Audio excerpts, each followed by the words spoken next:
Let's look at the situation of guest duplication, whereby the same guest appears in another room or is duplicated in the same room within one reservation. This situation occurs mainly with external reservations from the ChannelManager system, when the same guest profile is delivered to the system more than once. HotelTime will integrate data exactly as it receives it from the ChannelManager, so in this instant duplicate profiles can occur as they have been sent to HotelTime by the ChannelManager.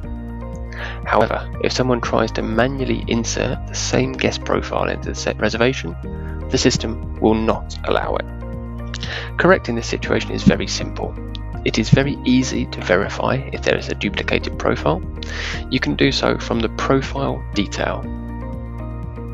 The profile ID is displayed at the very top. If this ID is the same for both guest profiles, you're editing the same profile, so the change is always copied to both guests in the reservation. Just delete one of the guests from the reservation. You can then fill in either the new guest profile or select an existing one from the address book.